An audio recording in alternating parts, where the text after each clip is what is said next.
Nice to see a number that starts with a 7. That's been the primary challenge of the month of July, especially as we've maintained mostly an onshore wind, which we know really amplifies the amount of humidity and the amount of steam that you feel when you step outside. So maybe a little bit of relief for my early morning exercisers out there. 78 pitch dark still.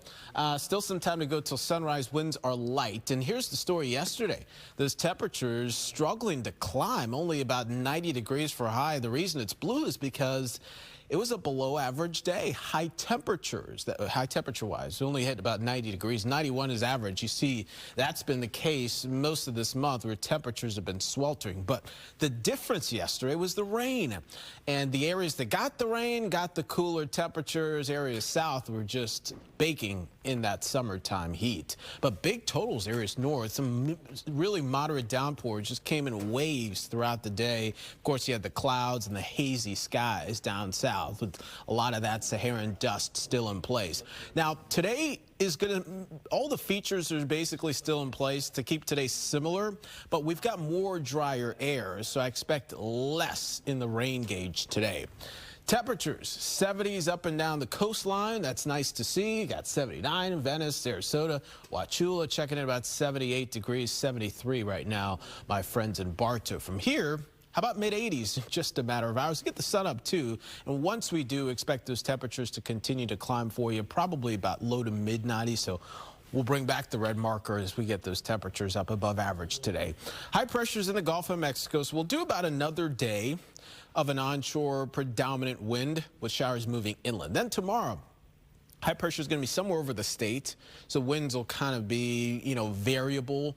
Showers will be focused inland. And then by Thursday, the high will be primarily in the Atlantic, getting us back to an east wind. And now we're getting back to the typical summertime weather pattern with showers and storms building towards the west coast and hopefully areas that haven't seen rain that desperately need it.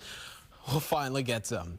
On Futurecast this morning, you see showers and storms get going again. The timing could be earlier than noon. So before noon, the umbrellas may come in handy if you live areas north. And not saying you're not going to see showers south, but they'll be far less. And I think the coverage stays very, very minimal. Tomorrow, rain chances are a little higher, and we could, with the south wind, get both sea breezes active. So a couple of showers could get going around midday along the west coast, a couple along the east coast. They meet in the middle, and that's where those showers blossom. Quick look at the tropics, where for a while it was just dawn, and it was the invest down to the south. Dawn is now off the map. Now it's post-tropical, finally saying goodbye to dawn. But now the remnants of that invest, the chances of that are almost zero now. Only at 10% we're looking at development over the next 7 days, so we're really not concerned about it. But it's on the map. And then this new area, since we last talked yesterday, is for an area just off the east coast of Florida, the Carolina coast, that we could see development somewhere in that area. It's not going to be quick, though. We're talking about like a 20% chance over the next 7 days. But that's it. Both yellows, both development chances unlikely, so no real threats here. But we'll keep an eye on it for you. Winds are light today for boaters. They're onshore out of the southwest seas, 2 feet. Light chop with hot, steamy Gulf temperature. High tide, 7:33 this morning. And the 7-day forecast will feature plenty of heat to go around. Rain chances probably lowest today of the next 7. Again, mainly areas north. The rain chance is picking on up here slowly the next several days, guys.